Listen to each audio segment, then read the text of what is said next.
하나님 말씀 보도록 그렇게 하겠습니다. 하나님 말씀은 요한계시록 10장. 하나님 말씀은 요한계시록 10장입니다. 8절에서 11절까지 말씀 보도록 그렇게 하겠습니다.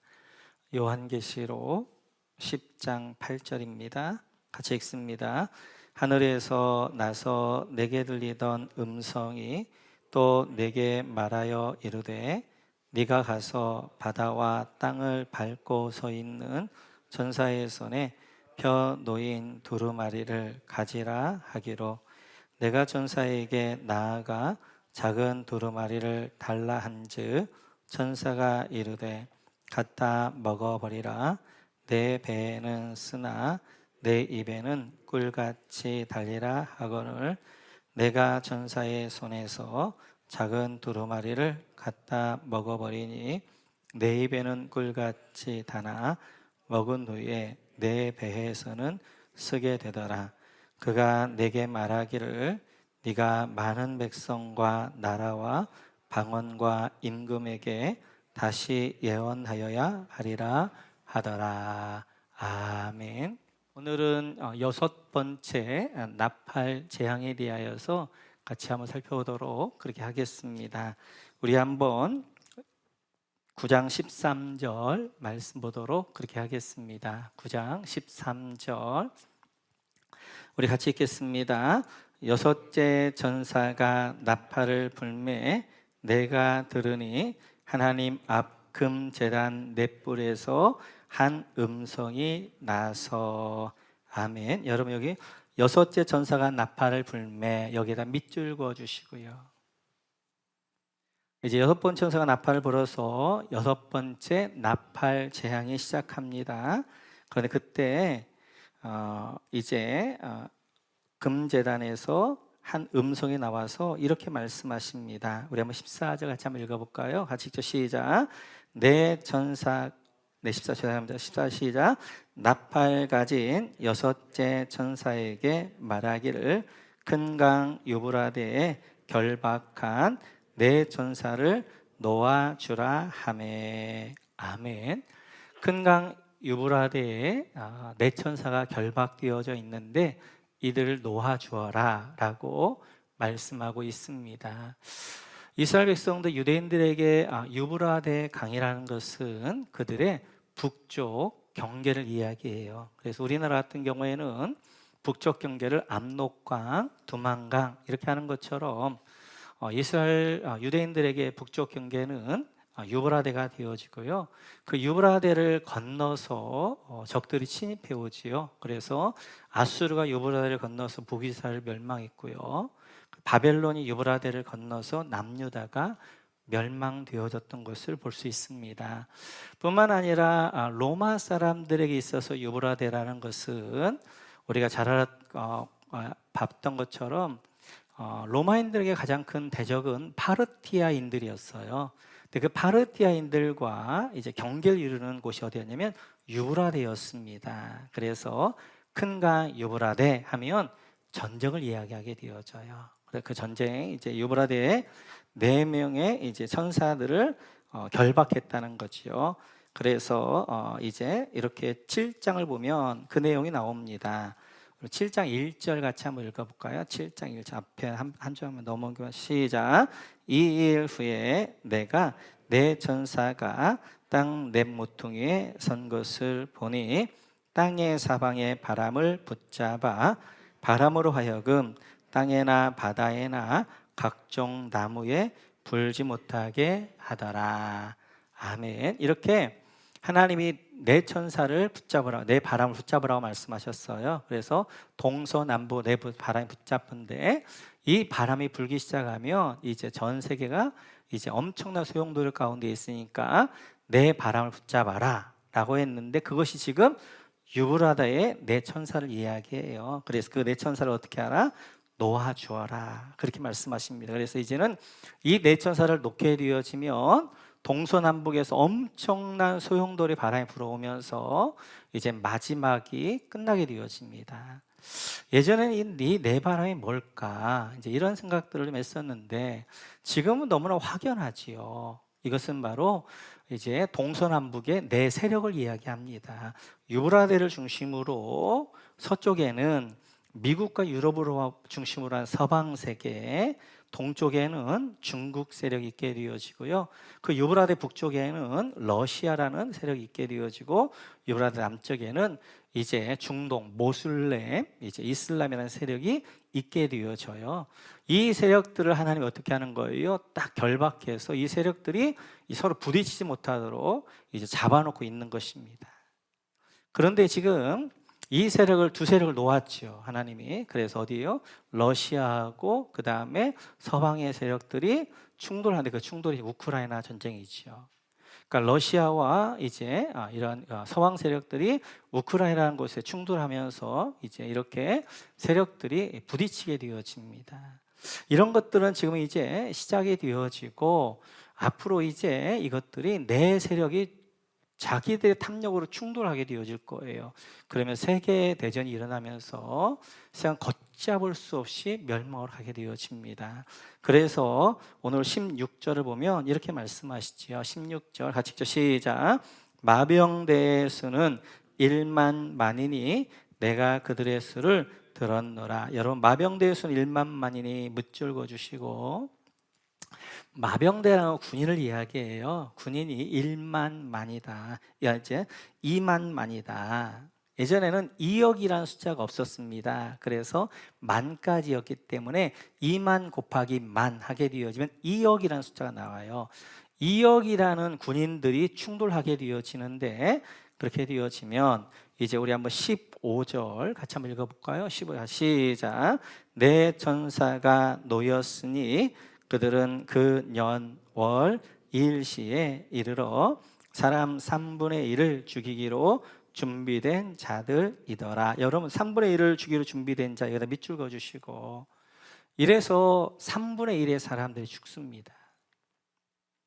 여섯 번째 재앙은 이제 전쟁의 재앙이 되어지는데, 이렇게 세계대전으로 이제 3분의 1의 사람이 죽습니다. 그렇게 해서 여섯 번째 재앙까지를 마치게 되어져요. 그런데 이런 이제 나팔장의 결론을 오늘 이제 9장에서 20절에 이렇게 이야기합니다. 우리 20절 같이 한번 읽죠. 시작. 이 재앙에 죽지 않고 남은 사람들은 손으로 행한 일을 회개하지 아니하고 오히려 여러 귀신과 또는 보거나 듣거나 다니거나 하지 못하는 금, 은, 동과 목석의 우상에게 절하고. 이제 나팔자의 결론은 뭐냐면, 여러분, 손으로 행한 일을 회개하지 아니하고 여기다 밑줄 그어주시고, 오히려에다 밑줄 그어주시고, 이렇게 엄청난 나팔 재앙이 쏟아짐에도 불구하고 결론은 뭐였더라? 회개하지 않더라. 우리가 지난주에 살펴보았던 것처럼 하나님이 한 번의 재앙으로 끝낼 수도 있음에도 불구하고 7번 재앙을 내린 이유는 그들에게 회개하라고 7번 재앙을 내리는 거예요. 그런데 6번 재앙을 내렸지만 저들은 회개하지 않는 것입니다. 첫 번째, 네 번째 재앙을 통하여서 땅이, 그리고 바다가, 강이, 해와 달과 별이 이제 3분의 1들이 다 이제 소멸되어집니다. 그리고 다섯 번째 재앙을 통하여서 정갈이 무는 것처럼 이제 사단에게 물려서 사람들이 근심과 염려와 걱정의 도구로 죽지 못해 사는 인생이 되어집니다. 그리고 이제 내 바람에 놓여짐으로, 내 세력에 충돌되어짐으로 3분의 1이 죽어감에도 불구하고 성경 뭐라고 이야기하냐면 회개하지 않더라. 회개하지 않다.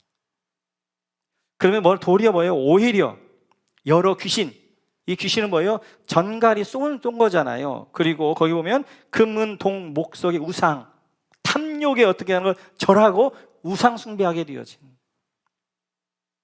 이런 현상들을 보면서 하나님 앞에 돌아가야 되겠다, 그리고 회개해야 되겠다가 아니라 도리 어떻게 하는 거예요? 더 사단에게 빠지게 되어지고, 더 물질을 숭배하게 되어지고, 물질을 우상처럼 절하게 되어지는 그러한 이제 그러한 것들이 되어지더라라고 말씀하게 되어져요. 그래서 나팔장의 결론을 21절 다시 한번 이렇게 이제 강조합니다. 같이 또 시작. 또 그 살인과 복술과 음행과 도둑질을 회개하지 아니하더라. 여러분, 회개하지 아니하더라 다시 밑줄 그어주시고요. 저들이 회개하지 않더라는 거예요. 회개하지 않더라. 이게 이제 나팔장의 결론입니다. 우리가 인재양, 나팔재앙, 대접재앙 구조는 똑같아요. 그런데 반복적이고 그 다음에 관점이 다르지요. 6 인재양을 마치고도 그리고 그 6 인재양의 결론을 이렇게 이야기했었습니다. 우리 한번 6장 17절로 한번 넘어가 보시겠어요? 6장 17절.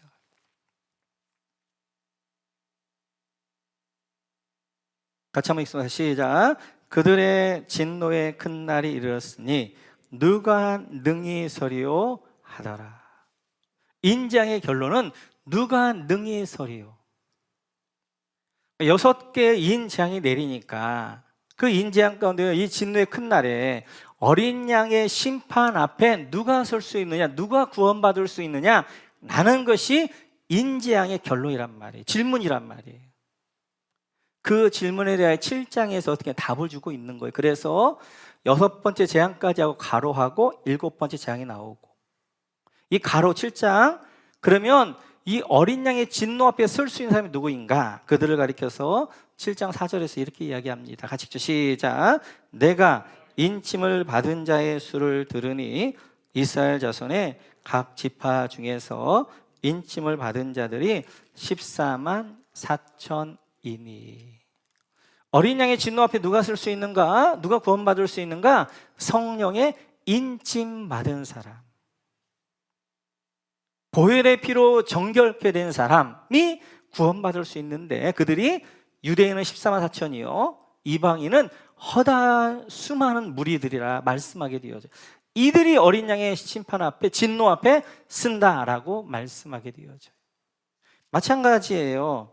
오늘 이제 8장과 9장에서 나팔재앙을 하고 나팔재앙의 결론은 회개하지 않더라예요. 6재앙, 6나팔까지 하고 다시 과로하고 그 다음에 이제 10장과 11장의 과로예요. 회개하지 않는데 그 답을 주고 그 다음에 이제 7나팔이 불려지게 되죠. 그럼 회개하지 않더라. 그런데 어떤 사람이 회개하는가? 그 회개하는 사람을 10장과 11장에서 설명하게 되어져요. 그러면 아무리 이렇게 종말의 때에 이렇게 이제 하늘과 땅과 그다음 바다와 이런 모든 것들이 파괴되어지고, 그리고 이제 그 고통하게 되어지고, 그리고 전쟁으로 이제 수많은 사람이 죽어가도 회개하지 않는데 누가 회개하느냐? 오늘 10장 9절에서 이렇게 말씀하십니다. 같이 한번 읽어볼까요? 시작. 내가 천사에게 나아가 작은 두루마리를 달라 한즉 천사가 이르되 갖다 먹어버리라. 내 배에는 쓰나 내 입에는 꿀같이 달리라 하거늘. 아멘. 여러분, 갖다 먹어버리라. 여기다 밑줄 그어주시고, 먹었더니 어떻게 해요? 내 배에서 쓰나 내 입에는 꿀같이 달리라. 여기다 밑줄 그어주시고, 현상을 보고는 회개하지 않습니다. 근데 회개하는 사람이 생기는데 그가 누구냐면 두루마리를 먹은 사람. 이 두루마리라는 것은 뭐예요? 좁게는 복음을 이야기하게 되어지고 넓게는 하나님의 말씀, 성경을 이야기하는 거예요. 이 요한계시록의 말씀을 먹은 사람들은 이제 회개하더라 라고 말씀하게 되어져요. 근데 먹는 걸로만 끝나는 것이 아니라 먹은 것을 어떻게 한 사람? 소화해낸 사람. 먹은 것이 소화해낸다는 것이 조금 이따 살펴볼 터인데요. 그래서 그 말씀은 입에는 단 말씀이, 그런데 배에는 쓰게 되어져요. 그걸 경험한 사람에게는 어떻게 하더라? 그들은 회개하더라. 왜요? 이 사람들은 하나님의 말씀으로 이 시대를 해석하기 시작하는 거예요. 하나님의 말씀의 안경으로 이 시대를 보기 시작하는 거예요. 그러면 이 시대를 보면서 어떻게 하는 거예요? 하나님의 말씀으로 해석하기 시작하는 거예요. 기후, 재앙, 산성비, 쓰나미, 지진과 화산들, 코로나들, 이런 것들 보면서 나팔장 첫 번째, 네 번째 재앙, 이 땅이 이 자연환경이 파괴된다고 하는데 그대로 되어지는구나. 말씀을 해석하기 시작하는 거예요. 세상이 돈에 미쳐 들어가서 돈이 절대 기준이 되어지면서 이제 돈 때문에 반목하고 싸우고 이러는 것들 보면서 세상이 다섯 번째 나팔장마처럼 정갈하게 물려가지고 사람들이 돈의 탐욕의 노예가 되어지고 사단과 그 다음에 돈의 종이 되어져 있구나 보면서 어떻게 하는 거예요? 마지막 때이구나.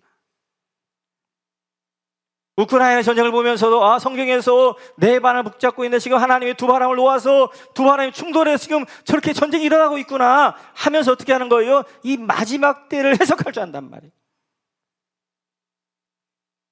이렇게 말씀으로 해석한 사람들은 이 시대를 보면서 이 시대를 해석하면서 어떻게 하는 거예요? 회개하기 시작하는 거예요.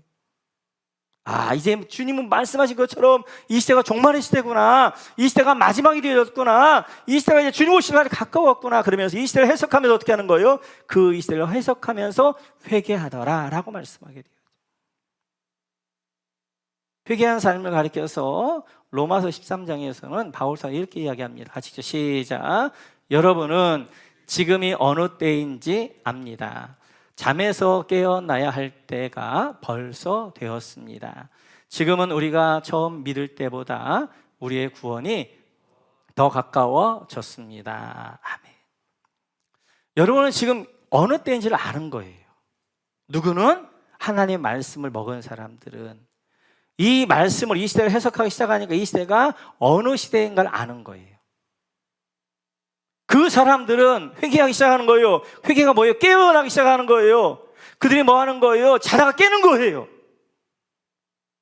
이 시대가 지금 종말의 시대가 다 가까웠구나. 우리 주님 오실 날이 가까웠구나. 이제는 깨어 있어야 되겠구나. 이제 그래서 잠을 자다 펄떡 일어나서 깨어서 이 시대를 분별할 줄 알기 시작하는 것입니다. 이렇게 현상을 보고는 회개하지 않습니다. 하나님의 말씀을 먹고 그 말씀으로 이 땅을 바라보면서 해석할 때 그때 뭐가 나오면 회개가 나오기 시작하는 거예요. 요한계시록 말씀처럼 마태복음 말씀처럼 이 시대가 그런 시대가 지금 되어져 가고 있구나. 그러면서 깨어야 되겠다. 일어나야 되겠다. 이제는 주님 오심을 준비해야 되겠다. 이렇게 생각하게 되어지는 거예요. 그런 사람이 오늘 11장 3절 같이 한번 보겠습니다. 11장 3절 같이 있어 시작. 내가 나의 두 증인에게 권세를 주리니 그들이 굵은 베옷을 입고 1260일을 예언하리라. 아멘. 여러분 두 증인에게 권세를 주었으니 여기다 이제 밑줄 그어주시고요. 이렇게 하나님의 말씀을 두루마리 작은 책을 먹고 회개한 사람이 누구냐면 두 증인이란 말이에요. 두 증인. 이 두 증인이 뭐 하는 거예요? 베옷을 입는 거예요. 베옷. 베옷이라는 것은 성경에서 뭐냐면 회개할 때 입는 옷이에요. 이 두 증인, 이 시대를 보면서 해석할 줄 아는 사람은 베옷을 입고 회개하기 시작하는 거예요. 이 시대를 위해서 울 줄 아는 것입니다. 이 시대를 위해 기도하게 되어지는 것입니다. 우리가 수요일날 때 봤던 것처럼 느헤미야처럼 수일 동안 울게 되어지고 다니엘처럼 21일 동안 울면서 기도한 게 된단 말이에요. 다니엘은 언제요? 다니엘은 이 마지막 때 전쟁을 보고 그는 자기하고 상관없는 시대인데도 불구하고 울면서 기도하게 되어져요.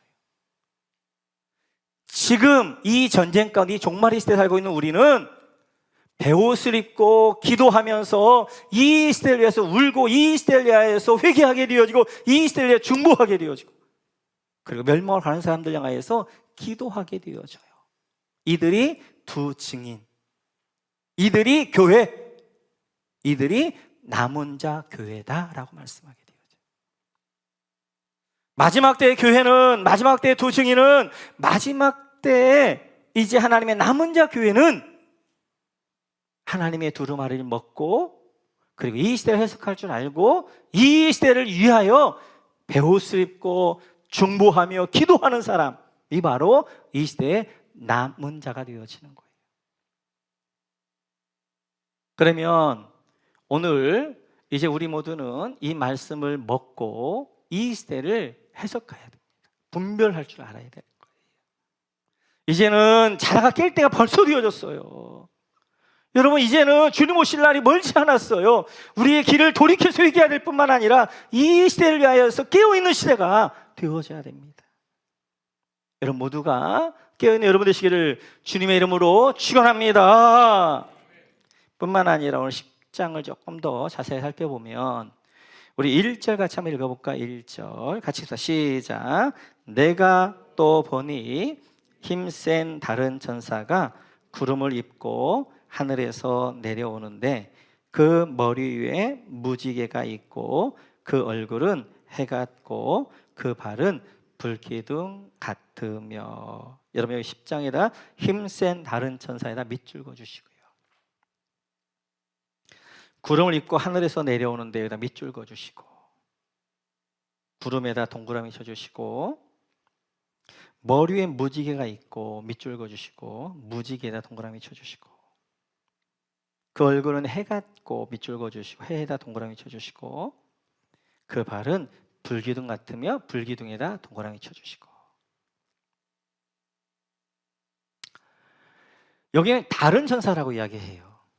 지금까지 천사는 뭐 했어요? 나팔을 가지고 나팔을 불었다 재앙을 내렸단 말이, 그건 다른 천사라는 거예요. 근데 다른 천사의 모습이 어떤 모습인가? 저체는 구름을 입고 하늘에 내려온다는 거예요. 구름이라는 것을 우리가 늘 살펴왔던 건 하나님의 영광이에요. 하나님의 영광을 입고 내려오신 분 누구예요? 예수님. 이제 앞에서 우리가 다 봤죠. 이런 모습들은 더 이상 이제 앞에 찾으면서까지 설교하기엔 그래요. 다 봤던 부분들이니까. 그리고 뭐예요? 그 머리에 무지개가 있다. 무지개라는 것은 하나님의 약속 가운데 오시는 분, 예수님을 이야기하게 되어지고, 그 얼굴에 해같이 빛나게 되어지고, 그 모습이 어떻게 하는 얼굴이 하늘에 하나님의 영광으로 해같이 빛나게 되어지고, 그 발은 불기둥 같고. 불기둥이라는 건 뭐예요? 출애굽할 때 이스라엘 백성을 인도했다. 하나님의 인도와 보호를 이야기하게 되어집니다. 이 힘센 천사를 보니까 예수님의 모습이에요. 예수님의 모습. 그분이 2절에 보니까 이렇게 말씀하십니다. 이렇게 되어져 있습니다. 같이 읽죠. 시작. 그 손에는 펴놓인 것을 작은 두루마리를 들고 그 오른발은 바다를 밟고 왼발은 땅을 밟고. 여러분 손에는 펴놓은 작은 두루마리를 들고 밑줄 그어주시고, 오른발은 바다를 밟고 밑줄 그어주시고, 왼발은 땅을 밟고 밑줄 그어주시고. 그 힘센 천사가 손에 뭘 들었어요? 두루마리를 펴놓은 두루마리, 임봉했던 거, 임봉을 풀어줬던 두루마리를 들고 있단 말이에요. 누구? 예수님이에요. 그런데 오른발 어디를 바다를 밟고 있고 왼발 어디를 밟고 있고 땅을 밟고 있고. 바다와 땅이라는 것은 온 세상을 이야기하죠. 온 세상을 통치하시는 분이라고 설명하게 되어져요. 어디서 많이 봤던 그림 아니에요? 이 그림? 어디서 봤어요? 이 그림은? 이 그림은 마태복음 28장 18절입니다. 하늘과 땅의 권세를 내게 주셨으니.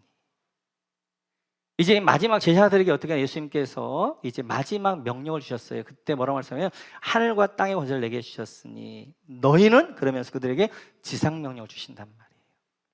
제자들에게. 오늘 이 요한계시록 10장은 초대교회 성도들에게, 종말 사는 사람들에게 어떻게 하는 거예요? 하늘과 땅의 권세를 가진 예수님께서 뭐 하는 거예요? 말씀하셔서 지상명령. 이 시대의 마지막을 살고 있는 교회의 사명이 무엇인가? 이 시대의 마지막을 살고 있는 성도의 사명이 무엇인가를 설명해요. 그 명령을 주시는 것이 이제 요한계시록 10장이 되어져서, 이 요한계시록 10장은 교회의 사명, 남은 자 성도의 사명이 되어져요. 그럼 그 사명이 무엇인가? 8절 같이 한번 볼까요? 8절 같이 읽죠. 시작. 하늘에서 나서 내게 들리던 음성이 또 내게 말하여 이르되 네가 가서 바다와 땅을 밟고 서 있는 천사의 손에 펴놓인 두루마리를 가지라 하기로. 아멘. 여러분 손에 펴놓인 두루마리를 가지라 밑줄 그어주시고요.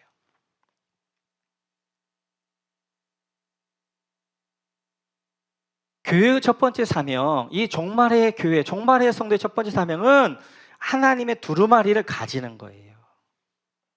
펴놓은 두루마리가 뭐예요? 작게는 요한계시록 말씀, 그리고 길게는 하나님의 말씀. 그래서 이 마지막 종말의 시대에 사는 교회나 성도의 사명은 첫 번째는 하나님 말씀을 가지는 거예요. 하나님 말씀을 받는 거예요. 하나님 말씀을 잘 듣는 거예요. 그래서 하나님의 말씀을 내 안에 거하게 하는 거예요.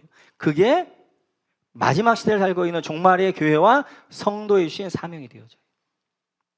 두 번째는 9절 10절입니다. 같이 한번 읽고요. 시작. 내가 천사에게 나아가 작은 두루마리를 달라 한즉 천사가 이르되 갖다 먹어버리라. 내 배에는 쓰나 내 입에는 꿀같이 달리라 하거늘 내가 천사의 손에서 작은 두루마리를 갖다 먹어버리니 내 입에는 꿀같이 다나 먹은 후에 내 배에서는 쓰게 되더라. 여러분 여기 작은 두루마리를 갖다 먹어버리니 10절입니다. 내 입에는 꿀같이 다나 먹은 후에 내 배에서는 쓰게 되더라. 밑줄 그어주시고요. 두 번째 힘센 천사가 이렇게 이야기합니다. 이제 두루마리를 갖다 먹어버리라. 그래서 이제 요한이 두루마리를 먹었는데 입에는 그렇게 달 수가 없어요. 배에는 쓰게 되어져요. 두 번째 종말의 시대 교회와 성도의 사명은 하나님의 말씀을 먹고 소화하는 것이다. 소화하는 것. 하나님의 말씀을 들을 때는 그렇게 입에 달아요. 그런데 배에서 소화할 때는 쓴 말씀이 되어져요. 이 시대에 남은 자가 누구냐? 하나님의 말씀을 달게 받는 사람이에요. 그런데 거기 끝나면 안 되는 거예요. 말씀을 받는 걸로 끝나는 것이 아니라 그 말씀이 내 안에서 어떻게 쓰게 소화가 되어야 된단 말이에요. 그래서 이 말씀을 소화한다는 말은 말씀과 내가 하나가 되어진다는 거예요. 음식이 내 안에 들어가서 소화되어져서 나와 하나가 되어지는 것처럼 하나님 말씀이 내 안에 들어가 내가 소화해내서 나와 하나님 말씀이 하나가 되어지는 거예요. 근데 이 하나 되어지는 과정에서 쓰게 되어져요. 왜요? 말씀 앞에 나를 맞춰야 되니까. 그래서 내 자아를 죽여야 될 때가 있어요. 내 자아를, 내 모습을 깎아내야 될 때가 있어요. 내 자아가 낮아져야 될 때가 있어요. 너무 쓰게 되어져 하나 되어지기 위해서는 그 말씀에 나를 맞추기 위해서는 그 말씀을 내가 살아내기 위해 특별히 종말의 시대 이 말씀을 살아내기 위해서는 그 말씀과 하나가 되기 위해서는 너무너무 쓴 말씀이 되어지는 거예요. 그걸 경험한 사람. 그래서 이 시대의 종말의 시대의 교회, 종말의 시대에 이제 이 남은 자 성도는 하나님의 말씀을 달게만 먹는 말씀이 아니라 그 말씀이 내 안에 쓰게 되어야 됐어요. 내 것이 되어져야 되고 말씀과 내가 하나가 되어진 사람. 그래서 복음의 향기가 날리는 사람, 복음의 편지가 되어지는 사람, 복음의 삶으로 살아내는 사람이 되어져요. 이렇게 두 번째는 교회와 성도의 사명은 하나님의 말씀을 먹되 그 말씀 내 안에 쓴 말씀이 되어져야 되고요. 세 번째는 우리 11절입니다. 11절. 같이 읽죠. 시작. 그가 내게 말하기를 네가 많은 백성과 나라와 방언과 임금에게 다시 예언하여야 하리라 하더라. 아멘. 여러분 여기 다시 예언하여야 하리라. 밑줄 그어주시고요. 세 번째 종말의 교회 남은 자의 사명은 다시 예언하는 사명입니다. 다시 예언한다는 것은 예언이라는 하나님의 말씀을 맡은 말씀을 전하는 거예요. 맡을 예라고 제가 말씀을 드렸어요. 하나님이 맡기신 말씀을 전하는 것이 예언되어진단 말이에요. 그런데 이 말씀을 어떻게 전하는 것인가? 이 말씀을 그냥 입으로 전하는 게 아니라 이 말씀과 하나 되어진 말씀을 전하는 거예요. 그게 삶으로 말씀을 전하는 거예요. 삶으로. 그러니까 하나님의 말씀을 먹었어요. 그 말씀이 내 안에 쓰게 되어졌어요. 그 말씀과 소화해냈어요. 그 말씀이 나와 하나가 되어졌어요. 그 하나가 되어진 내가 살면서 삶으로 말씀을 증거하는 거예요. 전하는 거. 이것이 다시 예언해야 돼요. 그래서 종말의 교회의 마지막 남은 성도는 입으로 예수님을 증거하는 게 아니에요. 입으로 종말을 증거하는 것이 아니라 내 삶으로 예수님을 증거하는 것이고, 내 삶을 살아내면서 지금이 종말의 시대라는 것들을 증거하고 예언하는 것이 바로 우리의 삶이 되어지는 거예요.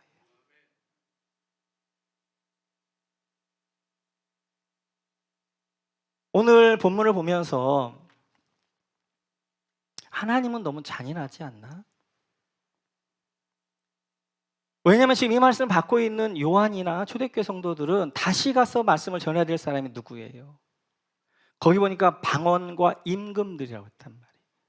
방언이라는 것은 언어가 다른 민족, 대표 누굴 이야기하는 거예요? 로마인들 이야기하는 거예요. 임금은 누굴 이야기하는 거예요? 도미티안 황제를 이야기하는 거예요. 지금 초대교회 성도들은 이들의 핍박을 피하여서 어떻게 산속으로 카타콤으로 다 숨어 있단 말이에요. 초대교회 성도들은 그런데 이들에게 뭐라는 거예요? 다시 가서 예언해라. 너무 잔인하지 않나요? 너희가 이 말씀을 먹고, 이 종말의 시대 이 말씀을 먹고, 이 말씀을 먹고 너희가 이 시대 가운데 너희 삶으로 바로 이제 이 종말을, 그리고 예수님을 증거하라 말씀하게 돼요. 그 말은 숨지 말고 이제는 죽음 앞으로 나아가라는 거예요. 그래서 그 죽음 앞에서, 그 도미티안 앞에서 그들은 신앙을 고백하게 되어지는 거예요. 그래서 많은 성도가 저 숲속으로 다 도망갔다가 다시 어떻게 하는 거예요? 다시 나오는 거예요. 로마가 뭐라고 질문하는 거예요? 하나님이 도미티안이 주인가, 아니 예수가 주인가 질문하는 거잖아요. 도미티안이 주라고 그러면 살려내겠다는 거예요. 그런데 예수가 주라고 하면 죽는다는 거예요. 그때 그들은 삶으로, 그들의 그 삶으로 그거 예수님을 증거하는 거예요. 종말의 주님을 증거하는, 부활의 생명을 증거하는 거예요. 그들은 지금 그들 안에 생명이 있다고 믿는 거예요. 부활 생명이 있다고 믿는 거예요. 그걸 그들은 어떻게 하는 거예요? 그 죽음 앞에 증명하는 거예요. 그래서 도미티안이 주가 아니라 예수가 주입니다 라고 해서 그들은 사자굴에 화형당하는 곳들에 가게 되어지는 거예요. 로마는 이제 원형 경기장에다가 이제 사람들 모아놓고 기독교를 조롱합니다. 이제 멸시합니다. 그럼 그들을 향해서 막 사람들이 막 소리치고 이제 그들 멸시와 조롱하게 되어져요. 그들은 소화해낸 말씀, 예수님이 나의 생명이시고 부활의 그 말씀을 어떻게 하는 거예요? 그들 가운데 증거하고 이제 사자굴에 처참하게, 그리고 화형당하면서 처참하게 조롱당해 죽어간단 말이에요. 그렇게 죽어가면서 이제 이 로마인들은 조롱합니다. 아니 예수가 뭔데 하나밖에 없는 그 귀한 생명을 버려서 뭐까지 그 예수를 위해서 죽어가는 저 바보들인가, 저 미련한 자들인가 조롱하며 멸시하는데, 그게 나중에 큰 울림이 되어지. 진짜 예수가 누구지? 왜 저렇게 많은 사람들이 그 예수 앞에 예수 때문에 죽어가는 것이지? 그 질문이 엄청난 울림이 되어지면서 이제 많은 로마인들이 기독교인이 되어지면서 나중에는 로마가 결국 기독교에게 항복하게 되어지는 결과를 가져온단 말이에요. 이렇게 조롱 가운데서도 말씀을 삶으로 살아내신 분이 계세요. 그분이 바로 예수님이시죠. 아버지여, 이 잔을 할 수만 내게서 옮기시옵소서. 그러나 내 원대로 마시고 아버지 원대로 되게 원합니다. 하나님의 뜻이 이 이제 이 십자가의 잔을 마시는 것이고 하나님의 말씀을 성취하는 걸 믿고 십자가에 예수님 달리셔요. 그랬을 때 사람들이 이렇게 조롱합니다. 같이 한번 읽어볼까요? 같이 시작. 지나가는 사람들이 머리를 흔들면서 예수를 모욕하며 말하기를, 아하, 성전을 허물고 사흘 만에 짓겠다던 사람아, 자기나 구원하여 십자가에서 내려오너라 하였다. 대제사장들도 율법학자들과 함께 그렇게 조롱하면서 말하기를, 그가 남은 구원하였으나 자기는 구원하지 못하는구나. 이스라엘의 왕 그리스도는 지금 십자가에서 내려와 봐라. 그래서 우리로 하여금 보고 믿게 하여라 하였다. 예수와 함께 십자가에 달린 두 사람도 그를 욕하였다. 예수님 십자가에 달렸더니 그 십자가 밑에 수많은 사람들이 조롱하는 거예요. 네가 진짜 메시아 구원자라면 너부터 구원해봐.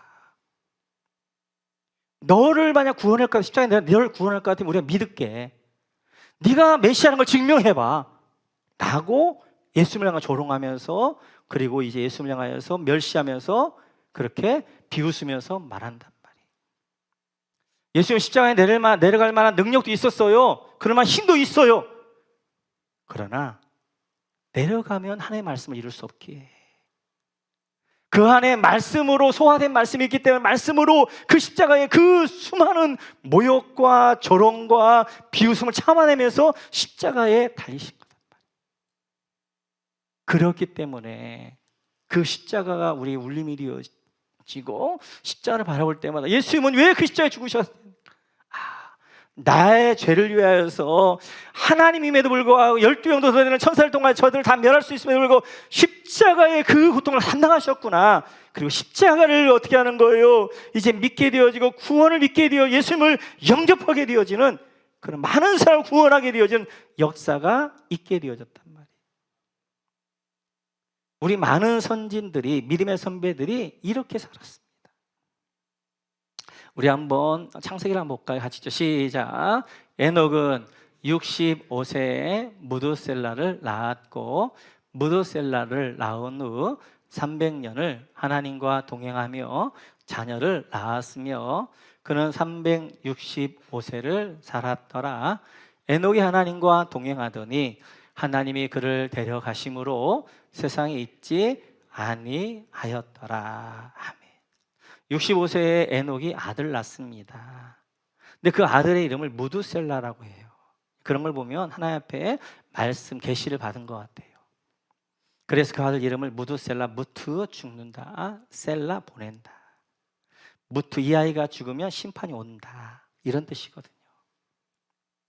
그 다음에 이제 무드셀라를 낳은 후에 300년 동안 에녹이 하나님과 동행했다는 거예요. 이 동행했다는 것은 그 말씀을 이제 에녹이 먹고 자기 삶으로 살아내는 거예요. 다시 예언하기 시작하는 거예요.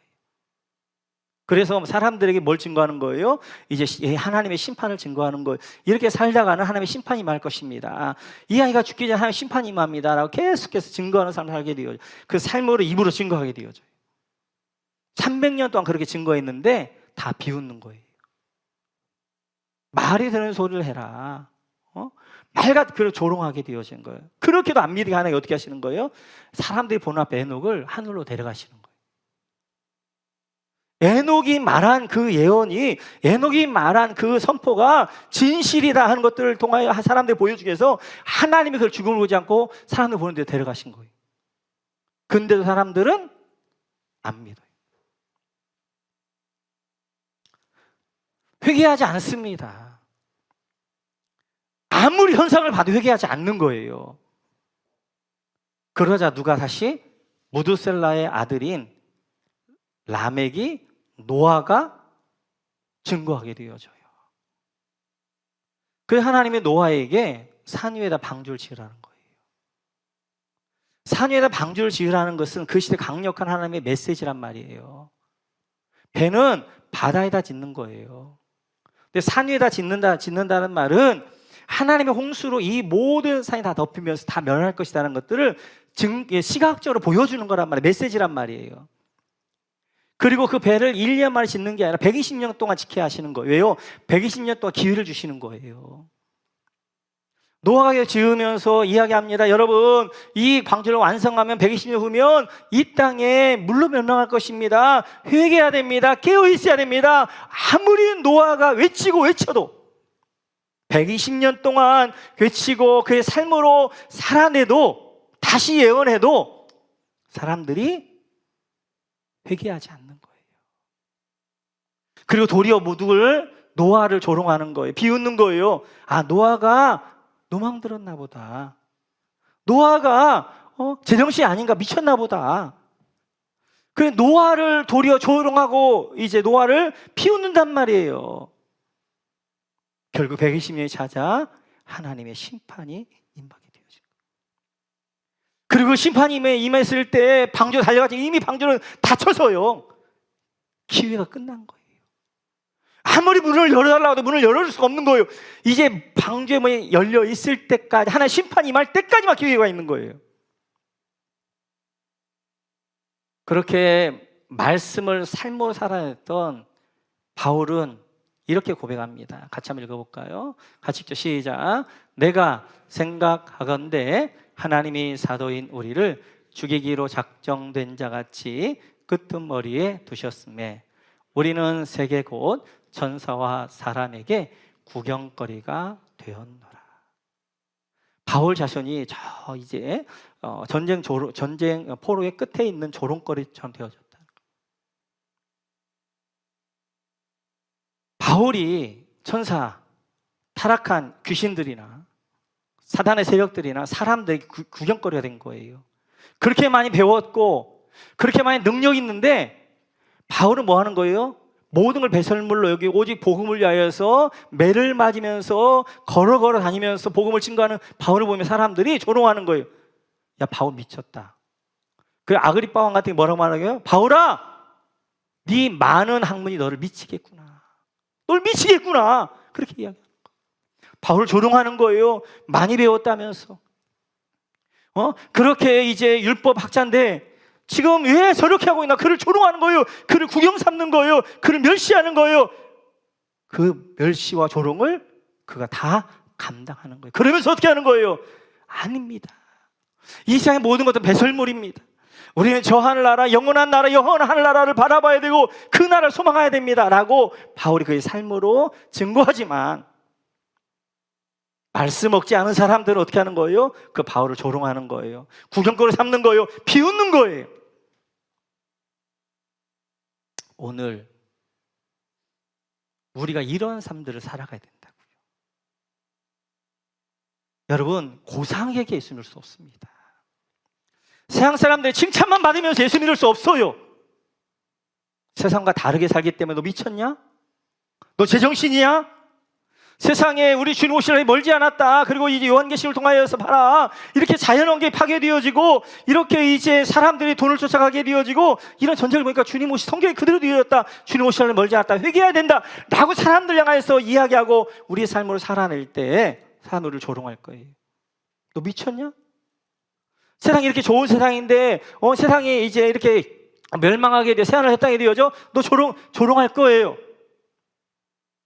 또 종말적인 삶을 살아가는 세상은 막 돈을 쫓아가지만 우리는 그 돈이 아니라 주의 말씀을 따라 좁은 길 가는 우리를 향하여서 야, 넓은 길이 있고 편한 길은 왜 그 길로 가느냐 조롱하고 비웃을 거예요.